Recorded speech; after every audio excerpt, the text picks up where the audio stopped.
Hello, everyone. Today, I'd like to discuss the Jail Behavioral Health Enhanced Program run through the Winnebago County Sheriff's Office with the support of funding through the Winnebago County Community Mental Health Board and the half-cent sales tax.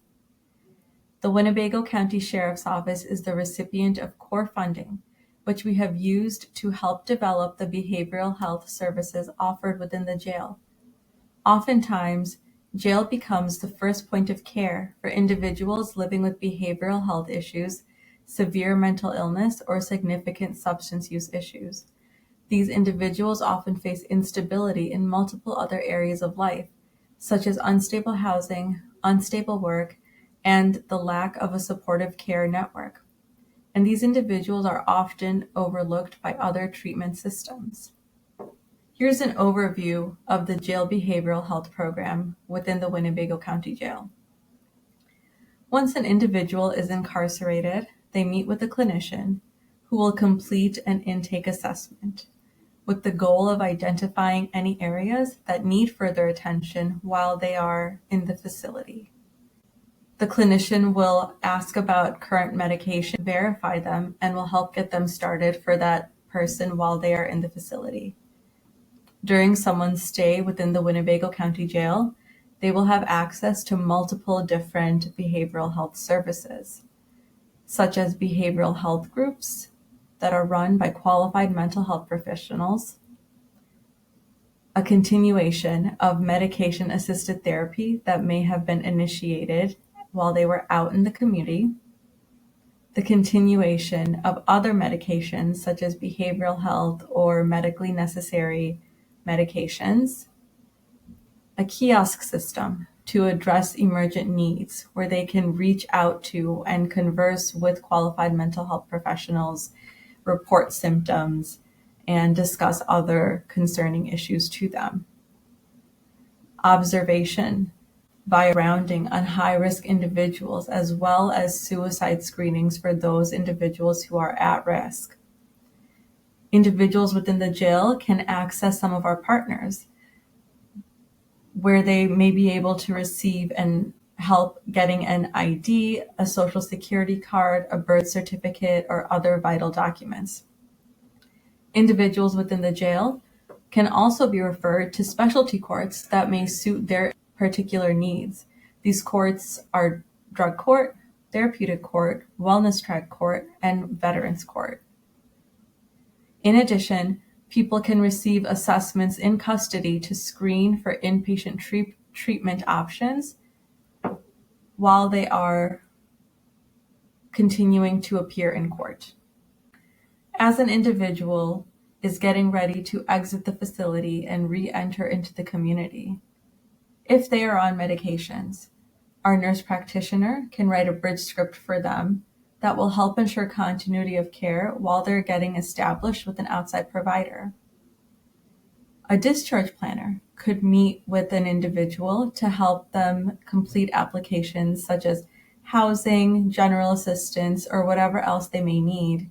And that discharge planner will complete a warm handoff to our community partners to ensure continuity of care. Today, I would like to focus on our behavioral health groups and the impact that they have made. Our groups are evidence-based with accessible curricula. They're facilitated each week by qualified mental health professionals, and they provide a small group setting for individuals to work through different topics related to incarceration. The goals of these groups are to reduce recidivism through mental health support, stabilize individuals while they are incarcerated, smoothly transition these clients to ongoing community services, which will ultimately support public safety and healthy communities.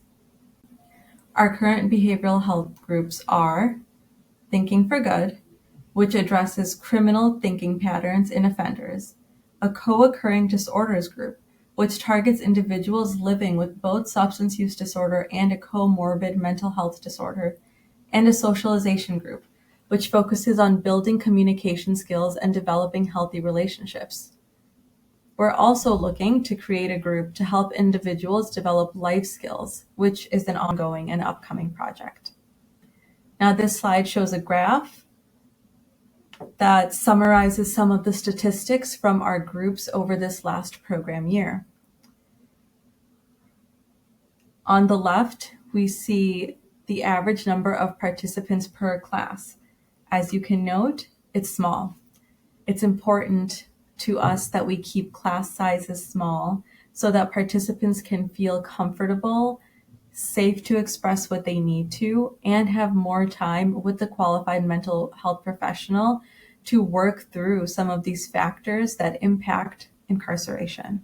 The middle bar shows how many classes we have running throughout the year. As you can see, it ranges from about 37 to over 50, which means roughly one per week, depending on the class and the participation.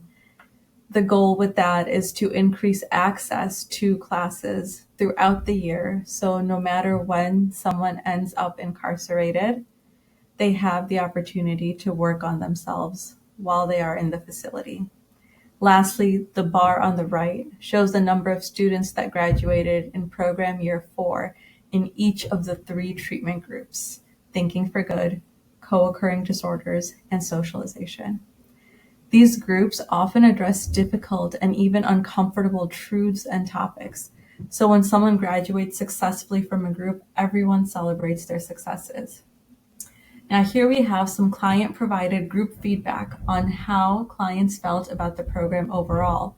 I'll highlight just a couple of responses. I feel really good about this class. It has taught me a lot about my mental health, how to deal with it, and also gave me the confidence to open up and ask questions about my mental health, the medications I take, and to ask for help because I don't have to do it alone and I can't do it alone. The program has been really useful to my life with being able to see my disorder before. I never knew. I feel that this group is a great start for people to begin to understand and accept their disorders. If you're interested in reading more, please pause. We'll move on to the next slide. What did you like best about the group? We received responses such as, it showed the connection to substance use and mental health. Participants shared that they enjoyed having the ability to be open and honest and safe, learning more about themselves, and that they can talk about their feelings and disorders without being judged. After the group, one of the feedback questions that we ask is what they learned about themselves. And some of the responses are how bad they had been denying the effects of their mental health and addictions, as well as they can treat and deal with their substance use and mental health as a whole to be successful. When asked about the real tangible changes that they've experienced, what they feel confident in doing, they stated that they feel confident in being honest and open about my mental health issues and staying sober and taking my medication the right way no matter how they're feeling, and asking for help. We also ask about our therapists. We've received a lot of positive feedback. People have stated that they enjoy talking about other addictions, not just substance. They've stated the therapist is wonderful for this class. She really made me feel better about myself being on meds and dealing with mental health. I wish I didn't have to stop seeing her. They reported feeling comfortable and that the clinician who facilitated the class was really understanding of their issues. One last thing that I would like to share regarding feedback of this group is a letter that was written by a participant in the co-occurring disorders group. The prompt they are asked to write upon is this: write a letter to yourself as if you were writing to a friend who has your co-occurring disorder. If you wanted to encourage them, what would you say? And here was their letter. Hi friend, I want you to know that you are not alone. You are very much loved and appreciated. We all go through things in life, but no matter how big they may seem, they will always be small compared to what we can and will accomplish together, because I'm here right by your side to the very end.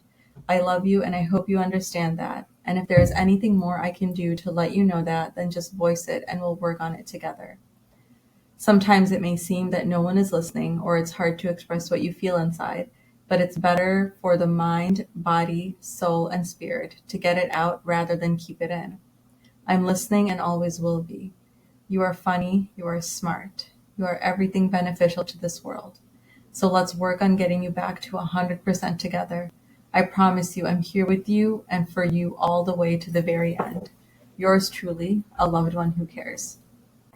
In summary, through the support of the Winnebago County Community Mental Health Board's funding via the half-cent sales tax, the Winnebago County Sheriff's Office has been able to provide hope and compassionate, transformative care to individuals who are incarcerated in our facility.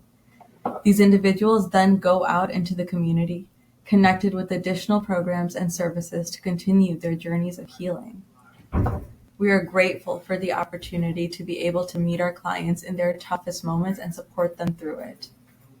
Looking forward, the Winnebago County Sheriff's Office is continuing to invest in behavioral health programming to better address the needs of people in the facility and to strengthen our relationships with community partners to ensure smooth transitions to community-based care. Justice isn't just about detention. It's about healing and reintegration. Thanks to the Winnebago County Community Mental Health Board sales tax, these programs exist. And with continued support, we can keep transforming lives and building a safer, healthier Winnebago County.